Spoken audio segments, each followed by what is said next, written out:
ओम। आज karate class है 13 जून 1968।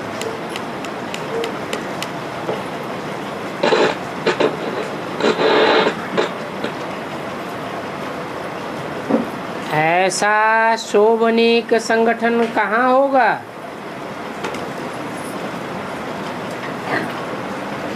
शोभनीक भी है और फिर पवित्रता का भी संगठन है।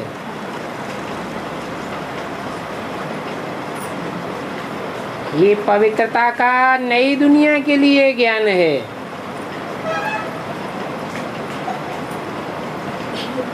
ये ज्ञान और तो कोई देगा नहीं।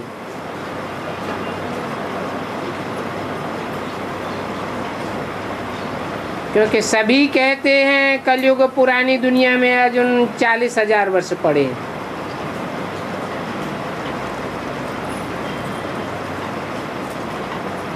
अब 40,000 वर्ष पड़े हैं तो दुनिया पुरानी तो हुई नहीं। 40,000 वर्ष के बाद तमो प्रधान पुरानी दुनिया होगी। और भगवान तो आवेगा ही पुरानी दुनिया में।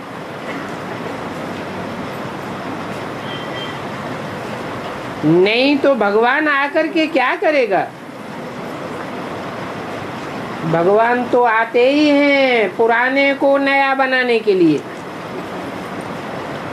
ये षष्ठी रूपी मकान पुराना हो जाता है तब बाप नया मकान बनाने के लिए आते हैं। वो होते हैं हद के बाप और ये है बेहद का बाप।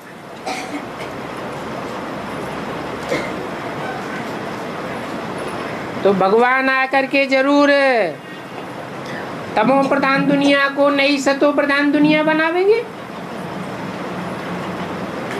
नहीं तो आकर क्या करेंगे? बुलाते भी हैं हम पतित बने हैं। पतितों को पावन बनाने के लिए आओ। अच्छा तो कब से पतित बने? ये बात भी तुम जानते हो। देवताएं तो पावन थे, वो पतित तो होते नहीं। उनको तो श्रेष्ठाचारी कहा जाता है।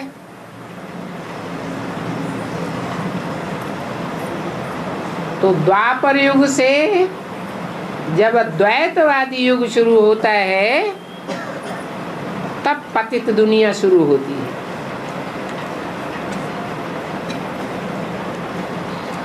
तो जो बच्चा बुद्धि है उनको समझाना है कि ये षष्ठी चक्र कैसे फिरता है। तमो प्रधान से सतो प्रधान और सतो प्रधान से तमो प्रधान, पुराने से नया और नए से पुराना होता रहता है।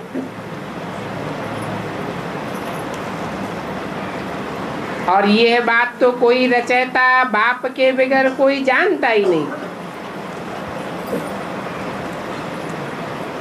वो रचयिता बाप ही षष्ठी के आदि मध्य अंत का नॉलेज देते हैं।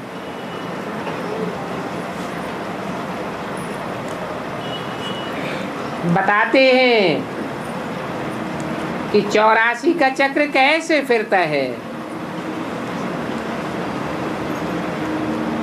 ये कोई 84 लाख योनियों का चक्र नहीं है। न मनुष्य 84 लाख योनियों में जाती है। मनुष्य आत्मा ज्यादा से ज्यादा 84 जन्म लेती है और कम से कम एक जन्म। कैसे मनुष्य वृद्धि को पाते हैं, फिर कैसे 84 का चक्र पूरा होता है।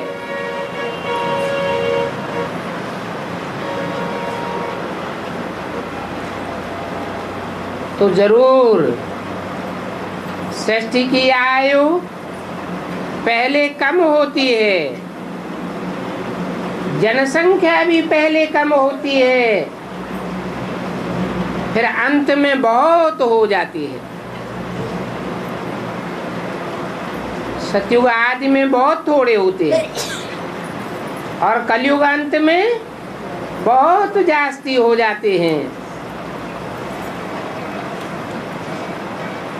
सारी मनुष्य सृष्टि का बीज रूप बाप तो एक ही है।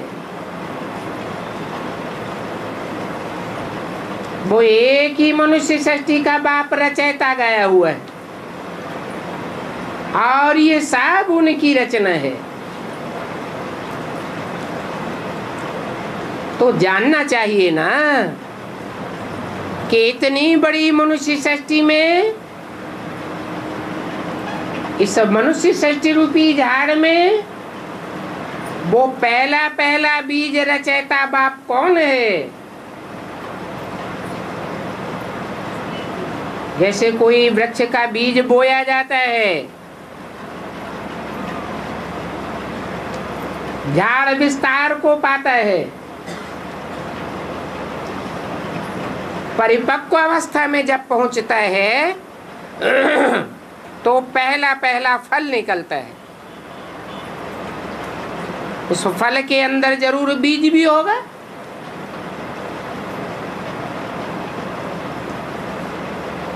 पहले फल को बहुत महत्व देते हैं नई फसल उगाने के लिए। तो बाप कौन है मनुष्य सृष्टि का, ये जानना चाहिए। मनुष्य सृष्टि के बाप को और उस बाप के भी बाप को, जो कि सदैव निराकार है, निरंजन है, पापों की कालिमा उसको कभी नहीं लगती। वो आत्माओं का बाप और मनुष्य सृष्टि का बाप कंबाइंड होकर इस मनुष्य सृष्टि पर प्रत्यक्ष होता है।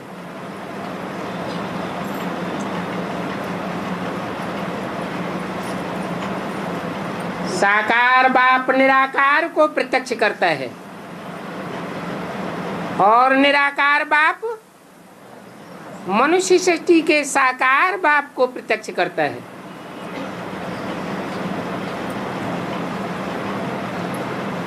एक के बगैर दूसरे की प्रत्यक्षता हो न सके।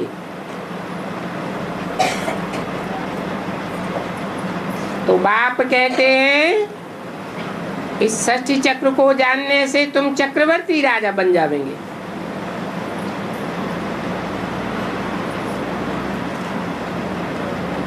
अपने भी 84 जन्मों के चक्र को जान जाएंगे।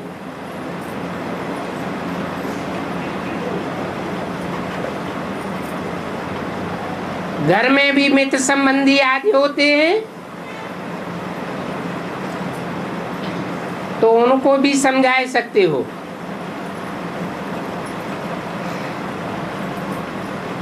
उनमें से जो जानते हैं, समझते हैं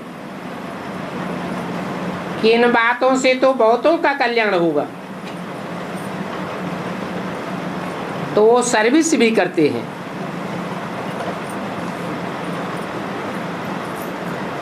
बच्चे भी सर्विस करते हैं। दिल में ये तो आता है कि मैं जो कुछ जानता हूं मेरे घर परिवार वाले भी जान जावे। ये भी विश्व के मालिक बन जावे। अब बनेंगे तो नंबर बार। विश्व के मालिक तो ये देवी देवताएं ही थे। ये देवी देवताएं विश्व के मालिक बाहुबल की ताकत से नहीं बनते।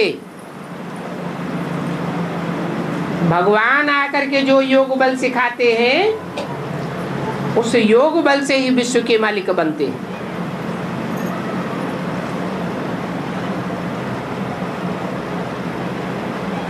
और सारे विश्व का मालिक तो एक विश्वनाथ ही गाया हुआ है, बाकी तो नंबरवार बनते हैं। एक मालिकाना कैसे संभालेगा? सहयोगी मददगार तो जरूर चाहिए। तो नंबरवार राज्य अधिकारी बन जाते हैं।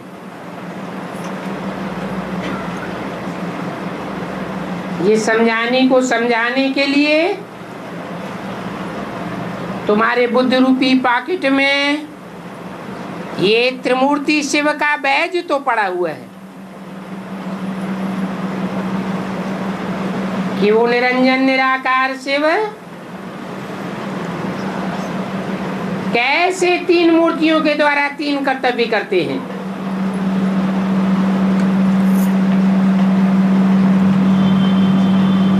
ऐसी बहुत सी संस्थाएं होती हैं जिनकी कोई न कोई निशानी जरूर होती है। तो ये त्रिमूर्ति शिव का चित्र और इसमें पीछे की ओर दिया हुआ लक्ष्मी नारायण का चित्र, जो मनुष्य जीवन का लक्ष्य है, नर से नारायण बनना, ये बैज है तुम्हारे देवता कुल की निशानी।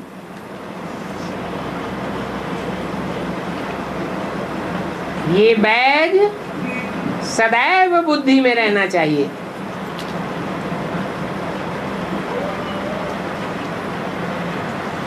मनुष्य से देवता कैसे बनते हैं वो भी बच्चों को समझाना है। जो पूज्य देवताएं थे सतयुग त्रेता में, वो द्वापर कलयुग में कैसे पुजारी बन गए।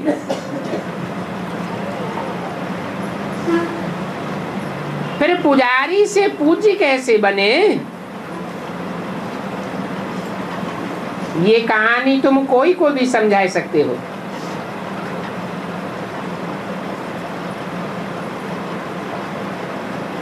जो इतनी सिंपल कहानी को कुछ भी समझते नहीं है वो क्या करेंगे?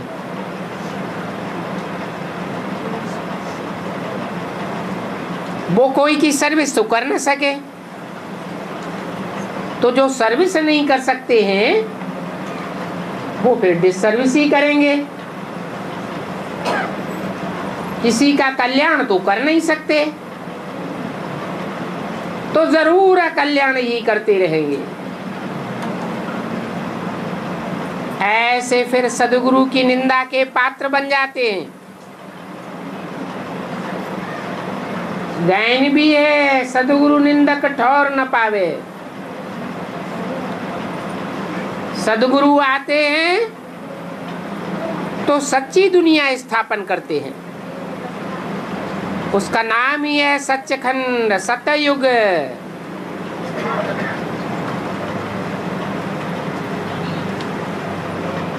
ऐसे सतयुग का निर्माण सच्चा बाप ही आकर करते हैं।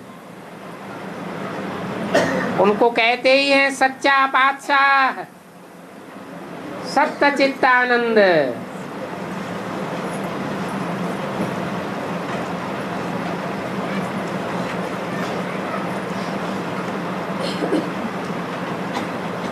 आत्माएं तो दो रूप धारण करती हैं, या तो स्त्री का रूप धारण करती है आत्मा, या पुरुष का रूप धारण करती है। कहाँ स्त्री अच्छी होती है तो पुरुष भुट्टू होता है। ज्ञान को इतना समझ नहीं सकते। कहाँ पुरुष अच्छा होता है तो स्त्री भुट्टू होती है।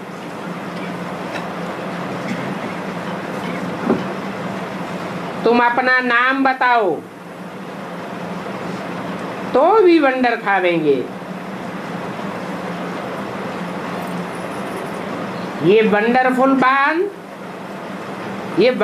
बात तुम बच्चों की ही बुद्धि में आती है कि शास्त्रों में जो भी नाम दिए हुए हैं, बाप की पढ़ाई के आधार पर तुम बच्चों ने जो काम किए हैं, वो काम के आधार पर नाम पड़े हुए हैं।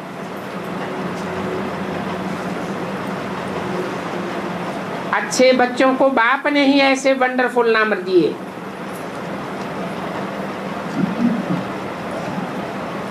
नहीं तो निराकार भगवान आकर के नाम कैसे रखेंगे?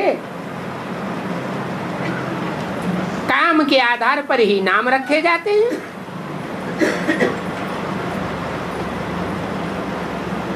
और नाम रखने वाला साकार होगा या निराकार होगा? साकार के सिवाय तो कोई नाम रख भी न सके।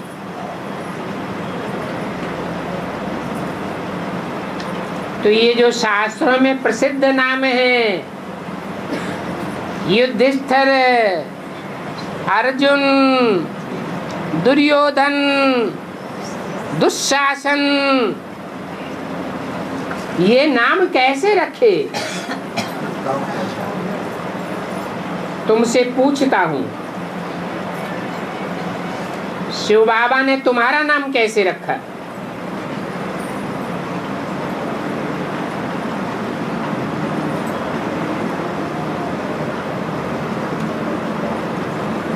संदेश पुत्री को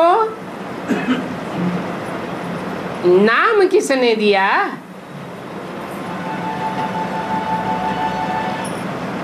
प्रदर्शनी आज में तो ढेर आते हैं,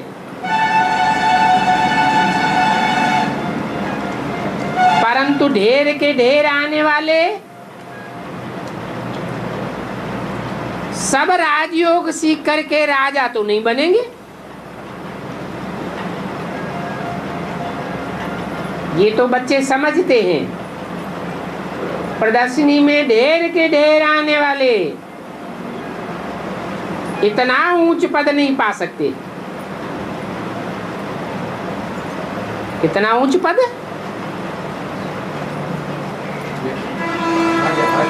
इतना कहते थे तो हाथ से इशारा करते थे। लक्ष्मी नारायण जैसा ऊंच पद तो नहीं पा सकते। ये तो राजाई की क्वालिटी है। हाँ, प्रजा पद में आ जाएंगे, क्योंकि तुमको भी प्रजा तो चाहिए ना। तो बाप जो पढ़ाई पढ़ाते हैं, उस पढ़ाई को जो पढ़ते हैं वो राजा बन जाते हैं। नहीं पढ़ते हैं, सिर्फ संदेश लेकर के चले जाते हैं, तो प्रजा बन जाती है। और प्रजा में भी नंबरवार पुरुषार्थ अनुसार होते हैं। लास्ट में ढेर की ढेर प्रजा निकलती है। कोई फर्स्ट क्लास प्रजा राजाओं के दरबार में बड़े बड़े साहूकार राजा के नजदीक बैठते हैं। अधिकारी तो नहीं है, लेकिन प्रजा वर्ग में भी ऊंच पद वाले हैं।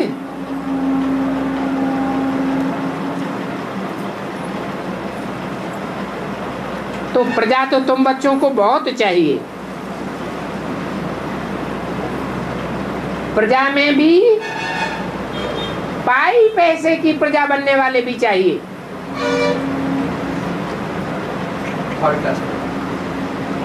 कोई दास दासी बनेंगे, प्रजा के भी दास दासी। कोई चांडाल बनेंगे,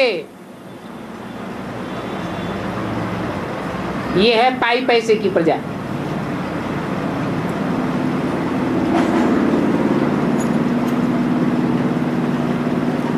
ये दुनिया तो दुखधाम है। बाप तो आकर के सुखधाम की स्थापना करते हैं। बाप को कहा ही जाता है सुख का सागर, सुखदाता।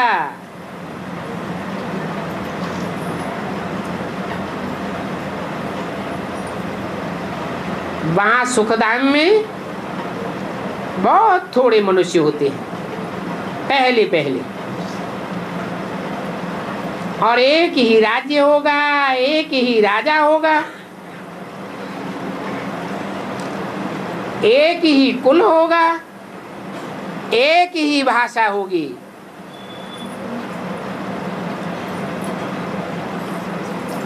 तो लड़ाई झगड़े का सवाल ही पैदा नहीं होता। आज के दुखधाम में भी मनुष्य एकता चाहते हैं ना, परंतु एकता कैसे हो सकती है वो समझते नहीं है। अलग अलग धर्म बनाए हुए हैं, अलग अलग उन धर्मों के धर्म पिताएं हैं, अलग अलग राज्य हो गए हैं, अलग अलग कुल और जातियां हो गई हैं, अलग अलग भाषाएं हो गई हैं। जो राजा गद्दी पर बैठा उसने अपनी भाषा चलाई दी।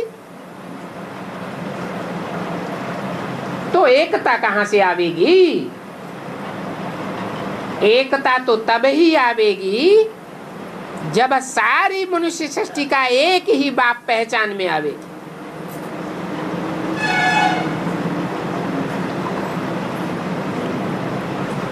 वो एक का राज्य था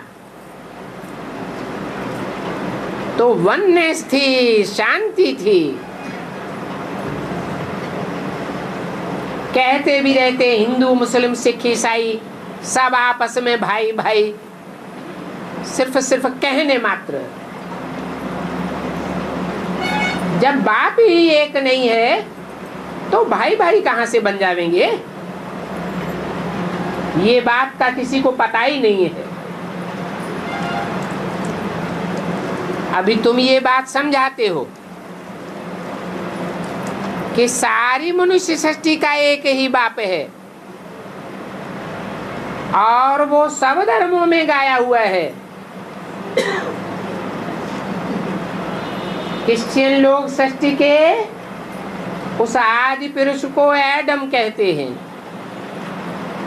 मुसलमान आदम कहते हैं, जैनी लोग आदिनाथ कहते हैं, हिंदुओं में तो आदि देव कहा ही जाता है।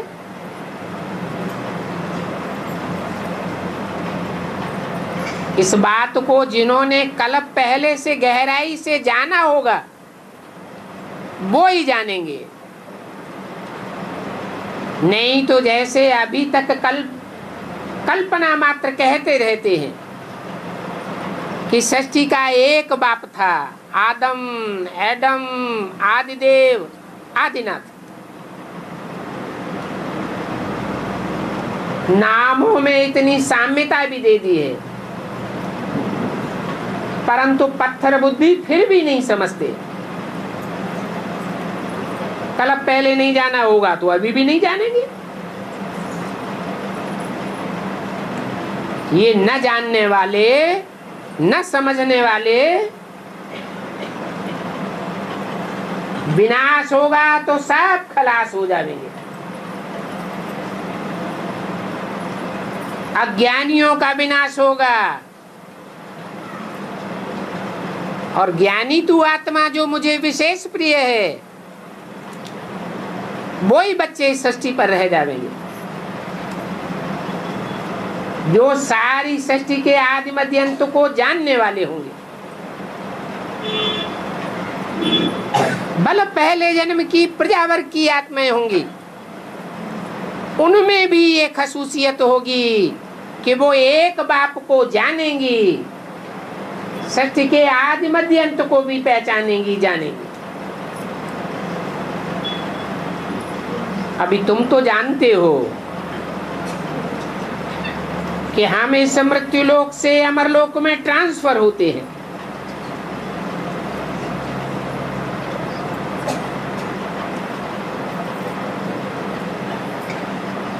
हम अमरलोक में जाते हैं।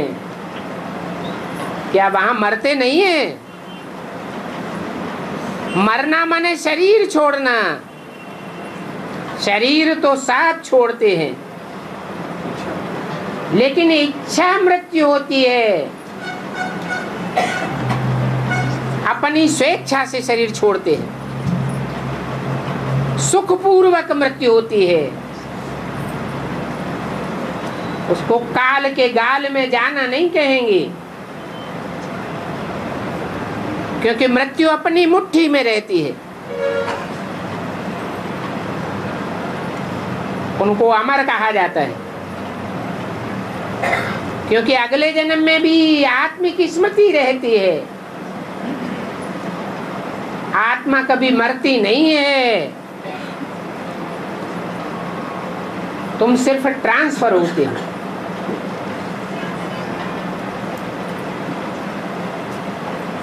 तुम्हारी ये पढ़ाई है भविष्य नई दुनिया के लिए। कोई ऐसे भी समझते हैं कि भगवान आया हुआ है तो हमारे इस जन्म के प्राप्ति के लिए आया हुआ है, परंतु इस जन्म में तो जो भी प्राप्ति होनी है अथवा जो भी अप्राप्ति होनी है वो तुम्हारे पूर्व जन्मों का प्रतिफल होगा। इसमें बाप कुछ भी नहीं कर सकते। अपने अपने किए हुए कर्म, उनका कर्म फल भोग तो भोगना ही पड़ेगा। हाँ, भविष्य जन्मों के लिए अपनी कमाई कर सकते हैं, और वो भविष्य की कमाई तो सिवाय बाप के और कोई कराए नहीं सकता, क्योंकि ये ईश्वरीय पढ़ाई ईश्वर के सिवाय कोई पढ़ा ही नहीं सकता। इस पढ़ाई का किसी को भी पता नहीं है।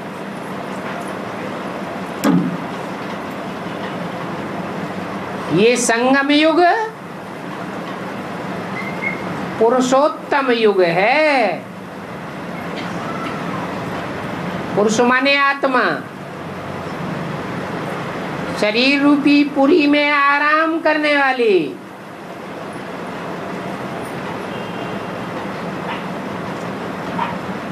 ये आत्मा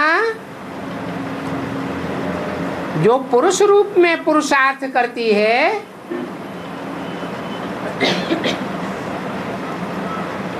वो नंबरवार पुरुषों के रूप में प्रत्यक्ष होने वाली है। बलिष्ठ सृष्टि पर 500 करोड़ मनुष्य हैं। जैसे माला के दाने, कोई नीचे कोई ऊपर, दो दाने एक समान नहीं हो सकते। ऐसे ही 500 करोड़ मनुष्य आत्माओं का सिजरा अपना अलग अलग स्थान पर होगा।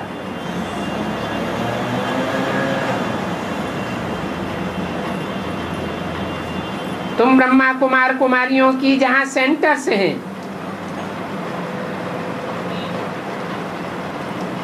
तुम वहां आने वालों को कहो कि हम तो यहाँ पढ़ाई पढ़ते ही हैं भविष्य के लिए।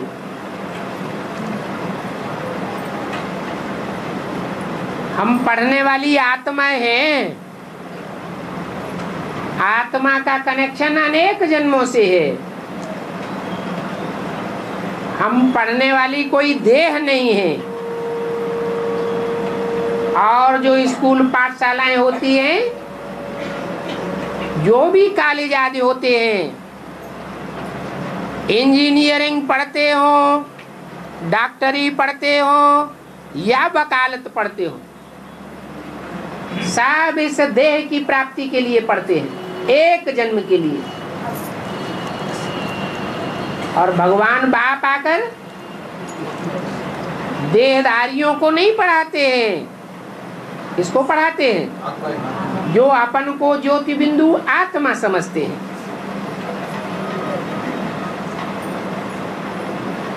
इन बिंदु बिंदु आत्माओं का बाप भी ज्योति बिंदु है।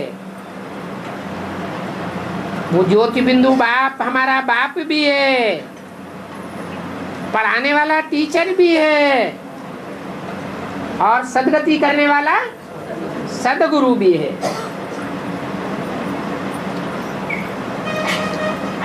दुनिया में ऐसा कोई मनुष्य नहीं हो सकता कैसा कि बाप भी हो, टीचर भी हो, आदि से लेकर के अंत तक की पढ़ाई पढ़ाने वाला, और फिर सदगति करने वाला सदगुरु भी हो। कोई का हो सकता है कि बाप टीचर भी हो, परंतु सदगुरु भी हो, अंत में सदगति करने वाला हो, ये तो हो ही नहीं सकता।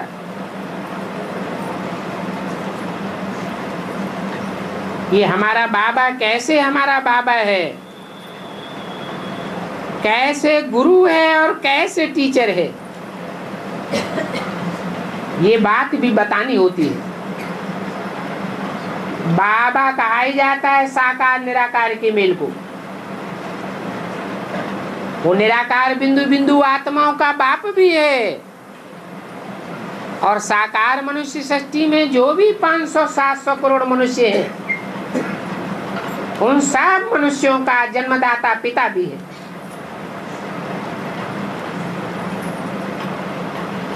दोनों का मेल हमारा बाबा है।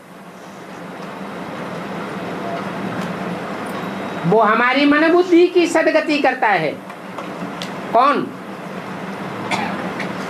मन बुद्धि रूपी आत्मा। आत्मा ज्योति बिंदु मन बुद्धि स्वरूप है। इसकी सदगति करने वाला कौन सा बाप है? बिंदु बिंदु आत्माओं का बाप ज्योति बिंदु शिव, जो कभी भी शरीर के बंधन में नहीं बंधता, सदैव निरंजन निराकार है। वो हमारी आत्मा की सदगति करता है, बुद्धि की सदगति करता है, मन को अमन बनाने वाला है, और उसकी पढ़ाई हुई पढ़ाई को जो पढ़ता है अव्वल नंबर में, वो साकार मनुष्य सृष्टि का बाप है। उसके द्वारा सदगति करने वाला बनता है। आत्मा की सदगति नहीं करता। जिस शरीर में प्रवेश करता है उस शरीर की भी सदगति करता है, और उस शरीर से कनेक्टेड जो भी 500 करोड़ मनुष्य आत्माएं हैं, सब की नंबरवार सदगति होती है। कोई की अनेक जन्मों की सदगति होती है, कोई की एक जन्म की ही सदगति होती है। नंबरवार हैं। वही बाप हमारा टीचर भी है। एक एक बात की हिज्जे हिज्जे की समझानी देने वाला है। एक एक शब्द को क्लियर करने वाला है। टीचर कहा ही जाता है व्याख्या करने वाले को।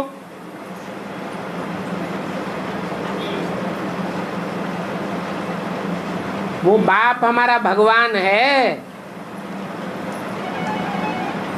हमारे जन्म जन्मांतर का भाग्य बनाने वाला है,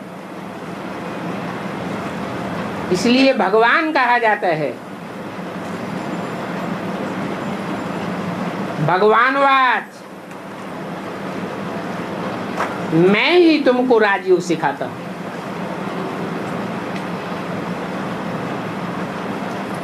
देश विदेश में ये इतने सन्यासी मारे मारे फिरते हैं, एडवर्टाइजमेंट करते हैं हम प्राचीन राजयोग सिखाते हैं,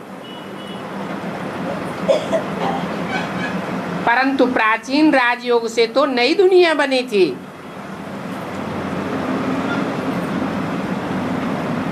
पुरानी दुनिया स्वाहा हुई थी, पुरानी चीज तमो प्रधान होती है, नई चीज सतो प्रधान सुखदायी होती है। एक भगवान ही है जो नरक की तमो प्रधान दुनिया को स्वर्ग सतो प्रधान सतयुग बनाता है। कौन सी पढ़ाई से? राजयोग की पढ़ाई से। और ये राजयोग की पढ़ाई भी कोई आसन प्राणायाम जैसी कठोर पढ़ाई नहीं है, जैसा कि शास्त्रों में लिख दिया है। हजारों वर्ष तपस्या करते थे, ऐसी कोई बात नहीं। इस पढ़ाई का नाम ही है सहज राजयोग, सहज ज्ञान। बिना पढ़ा लिखा भी अच्छी तरह से समझ सकता है। कोई अंधा हो, लूला हो, लंगड़ा हो, कैसा भी हो, कोई भी जाति का हो, कोई भी धर्म का हो, गरीब हो, अमीर हो, स्त्री हो, पुरुष हो, सब कोई इस ज्ञान को ले सकता है। और इस ईश्वरी ज्ञान की कोई फीस भी नहीं है। वो मनुष्य गुरु तो राजयोग के नाम पर कितनी कमाई करते हैं, कितना पैसा कमाते हैं, बड़े बड़े महल माड़ियां अटारियां बना लेते हैं, उनका कितना मान मर्तबा होता है। और बाप तो देखो कैसे साधारण वेश में आते हैं, कोई पहचान भी नहीं सकता ये हमारा इतना ऊंचते ऊंच बाप है।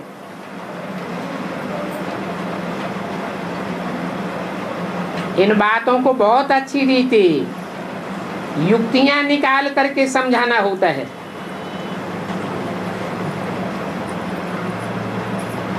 बच्चे तो ये बात समझते हैं कि याद की यात्रा के बगैर कोई का भी बेड़ा पार नहीं हो सकता। बेड़ा कहो, नैया कहो, ये शरीर ही आत्मा की नैया है। इस शरीर रूपी नैया अथवा बेड़ा में आत्मा बिठैया है और परमपिता परमात्मा बाप खेवैया है।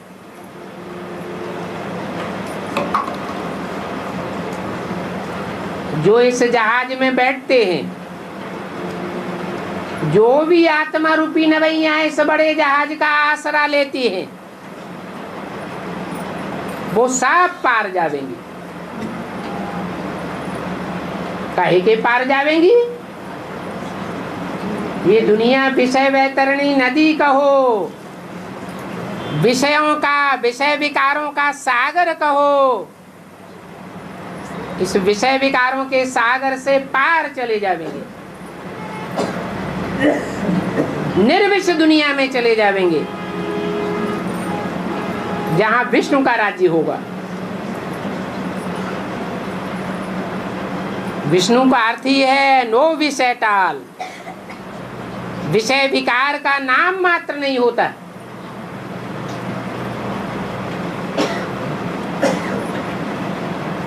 जिस नई दुनिया में हम जाने वाले हैं, उस नई दुनिया की राजधानी भी बाप स्थापन करते हैं। ऐसे नहीं कि बाप आकर के नए धर्म की स्थापना करते हैं। धर्म की स्थापना के साथ साथ राज्य भी स्थापन करते हैं, देवताई राज्य, और देवताओं की राजधानी भी स्थापन करते हैं। और धर्म पिताएं आते हैं, वो सिर्फ धर्म स्थापन करते हैं, राज्य की स्थापना अथवा राजधानी की स्थापना नहीं करते हैं। ये बाप तो आकर के तुमको राज भाग देते हैं। इस राजधानी में हाईएस्ट से लेकर के लोएस्ट तक भी पद होते हैं।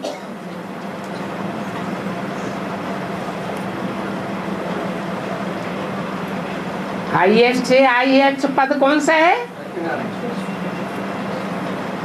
महाराजा महारानी। और वो भी कोई एक देश के नहीं, सारी दुनिया के महाराजा, विश्व महाराजन। ये हाईएस्ट पद है। फिर है नंबरवार, कोई विश्व महारानी बनते हैं,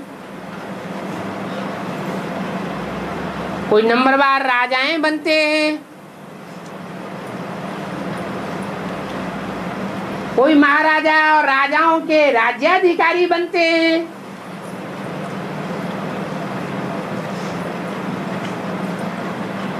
कोई राजा और रानी नहीं बनते हैं। सिर्फ राजघराने में जन्म लेकर के युवराज पद पाए लेते हैं।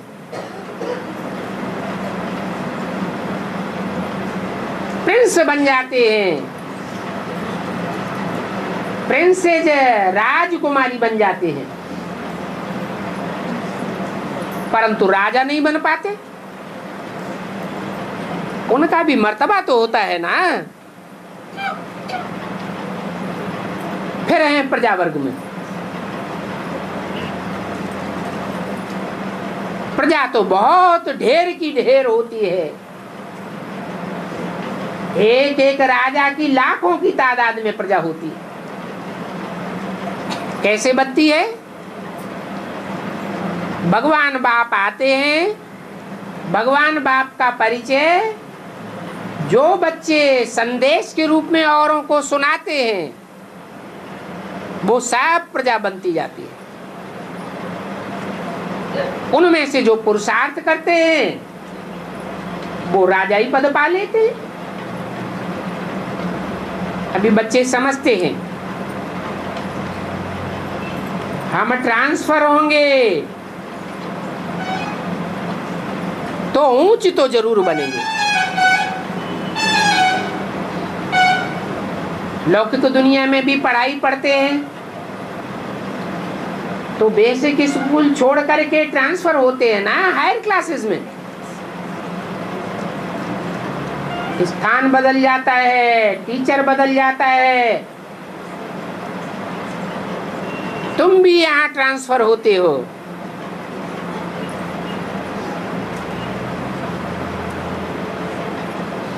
बच्चों को पहले पहले पढ़ाई कौन पढ़ाता है?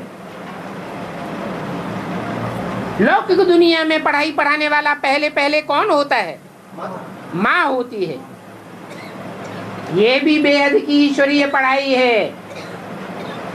इसमें पहली पहली बेसिक नॉलेज की पढ़ाई पढ़ने वाली इस सारी दुनिया की बड़े से बड़ी माँ, जिसका नाम शास्त्रों में ब्रह्म माने बड़ी माँ माने माँ,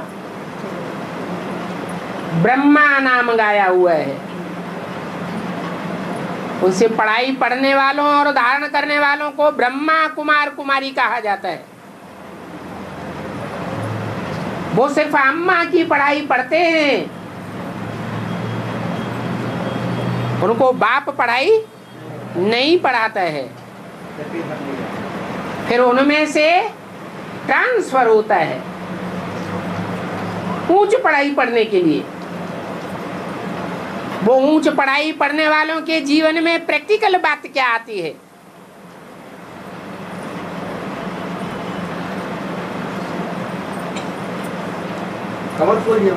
दुनिया में सारी दुनिया है शूद्र संप्रदाय। भगवान बाप आते हैं तो ब्रह्मा के द्वारा शूद्रों को ब्राह्मण बनाते हैं। उन ब्राह्मणों में भी नंबरवार 9 कुरियों के ब्राह्मण शास्त्रों में गाए हुए हैं। उनमें से जो सूर्यवंशी बच्चे हैं वो बच्चे, उनकी एक खसूसियत है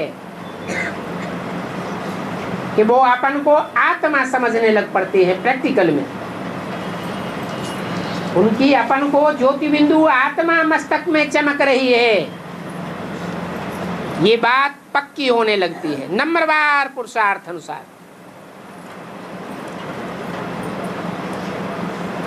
जिसके लिए बोला है आत्मा रूपी सुई की बेसिकली सारी कट उतरने पर तुम बच्चे डायरेक्ट बाप से सीखोगे। बीच में माँ या भाई बहन सिखाने वाले नहीं बनते, वो डायरेक्ट किससे सीखते हैं?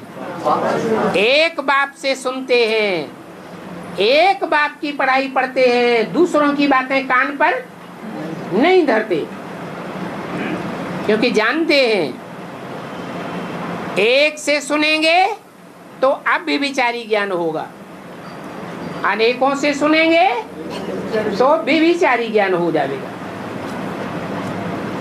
तो जरूर ऊंचते ऊंच की नॉलेज लेंगे तो ऊंच पद पावेंगे।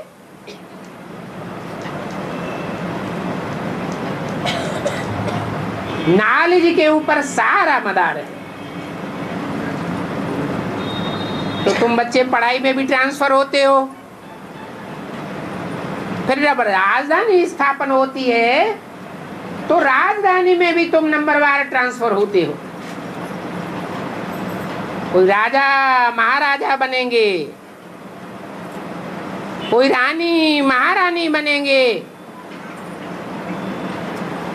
कोई बड़े बड़े साहूकार बनते हैं, कोई प्रजा में भी दास दासी बन जाते हैं। जो जितना इस ईश्वरीय नॉलेज को समझते हैं और उनको समझाते हैं वो उतना ऊंच पद पाए लेते हैं। नहीं समझते हैं तो नंबरवार पद पाते हैं कि सब एक जैसा पावेंगे। अभी तुम समझदार अक्लमंद बनते हो।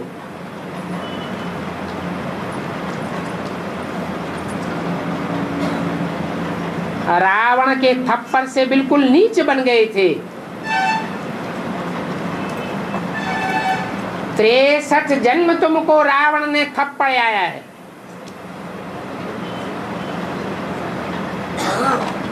थप्पड़ मार मार मार के एकदम नीचे गिराई दिया।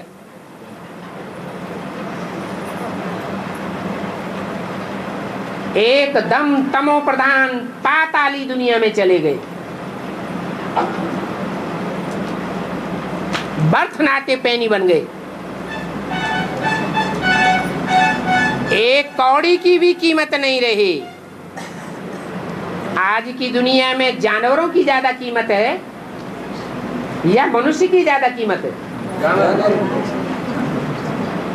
कुत्ते कारों में घूमते हैं, कुत्तों को मिलता दूध भात, बच्चे भूखों चिल्लाते हैं।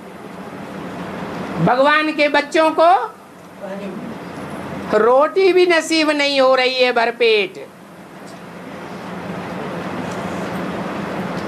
तो बाप कहते हैं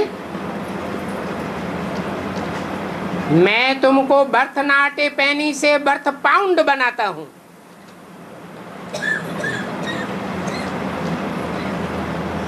ये पुरानी दुनिया तो सारी भस्म हो जाएगी।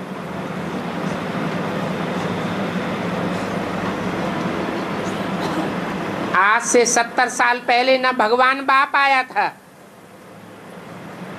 न ये पुरानी दुनिया को भस्म करने के लिए बारूद एटम बम बना था।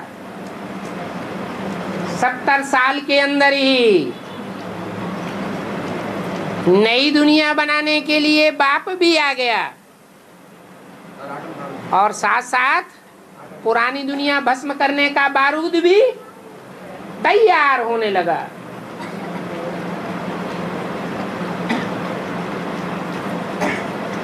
पहले पहले तो 20-20 मेगावाट की छोटी छोटे खिलौने तैयार हुए थे।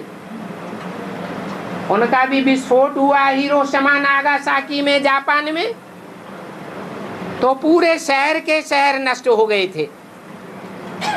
अभी तो हजारों हजार मेगावाट के बम तैयार हुए पड़े हैं।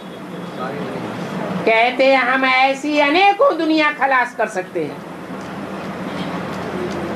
उनको पता ही नहीं है अनेकों दुनिया तो होती ही नहीं है, दुनिया तो एक ही है जहां जीवन होता है। इस पृथ्वी पर ही उत्तरी ध्रुव और दक्षिणी ध्रुव जहां सूरज की किरणें तिरछी पड़ती हैं, सूरज दूर हो जाता है, वहां जीवन ही नहीं है। तो और ग्रह उपग्रह तो कितनी दूर हैं और कितने सूरज के नजदीक हैं, वहां तो जीवन होने का सवाल ही पैदा नहीं होता है। तो बाप कहते हैं अभी ये सारी दुनिया के शूद्र संप्रदाय सब भस्म हो जाएंगे।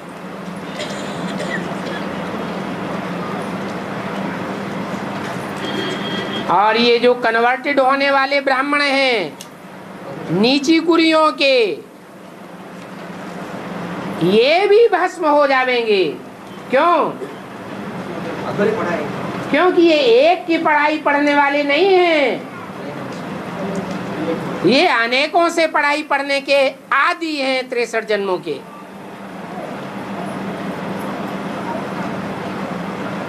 कुछ भी नहीं रहेंगे।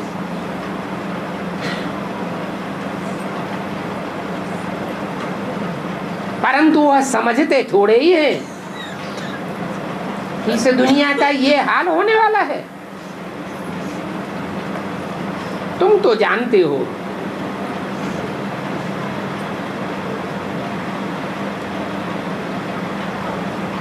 वेदों शास्त्रों आदि में कोई भी ऐसा शास्त्र नहीं है जिसमें रचयिता बाप और रचना के अनेक जन्मों का ज्ञान दिया हो।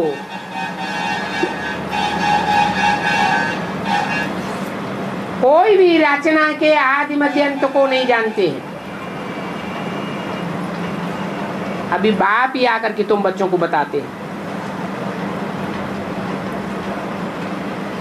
इस दुनिया में एक भी शास्त्र नहीं है और एक भी ऐसा शास्त्रकार नहीं हुआ जो रचयिता बाप और रचना के आदि मध्यंत की नॉलेज दे सके।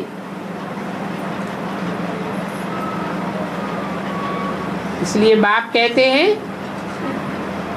ये वेद शास्त्र आदि सभी भक्ति मार्ग के हैं।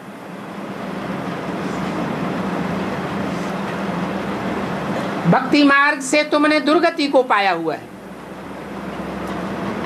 क्यों? कारण क्या? भक्ति अनेकों से आती है, माने रावण से आती है। रावण के कितने सिर? 10 मते हैं।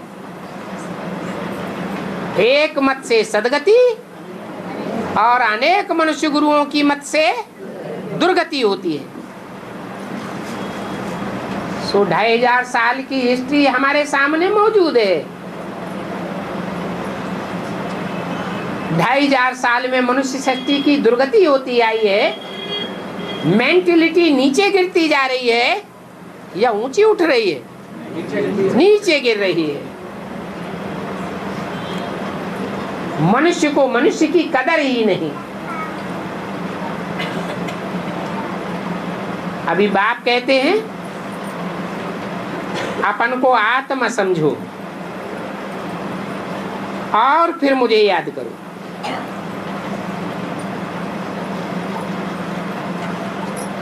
तुम आत्मा पार्टधारी हो।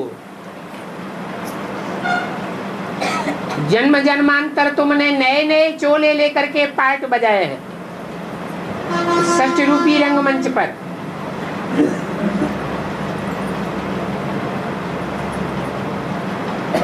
ड्रामा में पार्टधारी होते हैं ना। किन्हों को ऊंच पार्ट मिलता है, कोई को नीच पार्ट मिलता है। हीरो हीरोइन बुद्धुओं को बनाया जाएगा क्या? नहीं। ये ड्रामा प्लान अनुसार आत्माओं को पार्ट मिले हुए, नंबरवार पार्टधारी है। कोई अच्छे से अच्छा पार्ट बजाने वाले भी हैं जन्म जन्मांतर अच्छा महिमावान पार्ट बजाते हैं। कोई नीच से नीच पार्ट बजाने वाले भी हैं। ये सिर्फ दुनिया की ही बात नहीं है, हम ब्राह्मण बच्चों में भी अच्छे से अच्छे देखना हो तो यहाँ देखो, और बुरे के बुरे देखना हो तो भी यहाँ देखो। यहाँ शूटिंग हो रही है भ्रष्ट पार्टधारियों की और श्रेष्ठ पार्टधारियों की। शास्त्रों के देवताई चेहरे और आसुरी चेहरे अभी तैयार हो रहे हैं।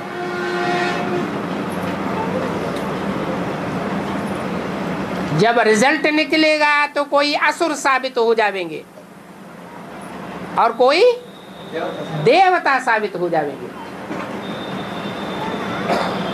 अभी तुम बच्चे बनते हो फरिश्ता। फरिश्तों में भी नंबरवार होते हैं। कोई तो भूत प्रेत बन जाते हैं, कोई सुखदायी आत्माएं होती हैं, कोई दुखदायी आत्माएं होती हैं। ये भी बाप बताते हैं कि आत्मा कैसे शरीर में आती है, हैं? इस सत्य रूपी रंगमंच पर आत्मा पहले पहले शरीर में कैसे आई। नई दुनिया थी तो गर्भ महल में आत्मा प्रवेश करती है। परम धाम से सीधी उतर करके गर्भ महल में आती है। कोई भी प्रकार का दुख नहीं भोगती। फिर अनेक जन्म सुख के भोगने के बाद सुख भोगते भोगते देवताएं भी नीचे गिरते हैं और तमो प्रधान द्वापर युगी द्वैतवादी दुनिया में आ जाते हैं। ये द्वैतवादी दुनिया रजो प्रधान दुनिया कही जाती है। रजो प्रधान में दुख भी होते हैं और सुख भी होते हैं। दुख ज्यादा और सुख कम होते हैं। उस समय आत्माओं के आने की परंपरा बदल जाती है। जो भी आत्माएं ऊपर से उतरती हैं गर्भ महल में नहीं आती, सुखधाम की दुनिया में नहीं आती। कहाँ आती है? दुखधाम में आती है। गर्भ जेल में प्रवेश करती हैं। परंतु पहला पहला जन्म किसी का गर्भ जेल में नहीं होता। जो भी आत्मा बाप के घर परम धाम से आवेगी वो पवित्र होगी या अपवित्र होगी? पवित्र आत्मा गर्भ जेल में प्रवेश नहीं कर सकती। तो पहले पहले जरूर जो 33 करोड़ देवताएं हैं उन देवताओं में कोई एक में प्रवेश करती है। जैसी जैसी पाठधारी आत्मा वैसा वैसा घोड़ा उसका मुकर्रर होता है, उसमें प्रवेश करती है और संग का रंग लगता है उस देहधारी आत्मा का जिसमें प्रवेश करती है। संग का रंग लगने से नीचे गिरेगी या ऊपर उठेगी? नीचे गिरती है। तो चाहे इब्राहिम हो, बुद्ध हो, क्राइस्ट हो, कितने भी ग्रेट फादर्स हुए, सब इस दुनिया में आकर के नीचे गिरते गए।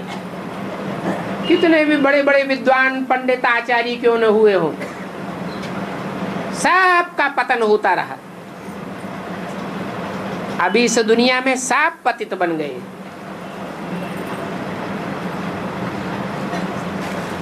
परंतु ये ज्ञान वेद शास्त्रों में नहीं है, क्योंकि सब ने दुर्गति को पा लिया।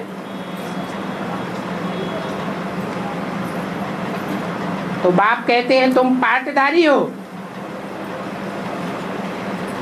पाटधारी अच्छा पाट बजाए तो वाहवाही होती है, या बुरा पाट बजाए तो वाहवाही होती है?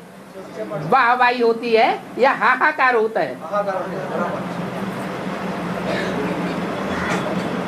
तो बाप समझाते हैं आत्माएं कैसे शरीर में आती है।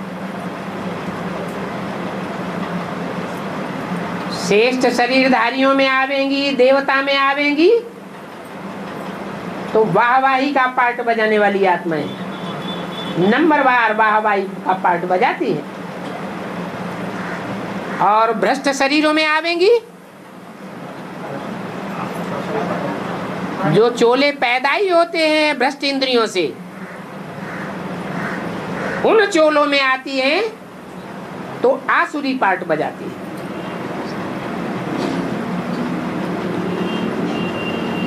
तो जानते हैं ड्रामा में कोई का हीरो हीरोइन जैसा पार्ट होता है, कोई का विलेन का पार्ट होता है। पार्टधारी नंबरवार हैं। तो देखो कितनी वंडरफुल बात है। ये आत्मा कितना छोटा सा रॉकेट है, और ये रॉकेट कितना तीखा है। अभी अभी शरीर छोड़े और लंदन में जाकर 1 सेकंड में गर्भ में प्रवेश कर जाता है। सेकंड में जाकर के कहां का कहां पहुंच जाता है। परंतु आत्मा क्या चीज है ये कि भी मनुष्य नहीं जानते। बल वेद शास्त्र आदि पढ़े हो परंतु जानते कुछ भी नहीं है। अच्छा, मीठे मीठे सिकिल दे बच्चों को रूहानी बाप दादा का याद प्यार गुड मॉर्निंग। रूहानी बच्चों को रूहानी बाप का नमस्ते।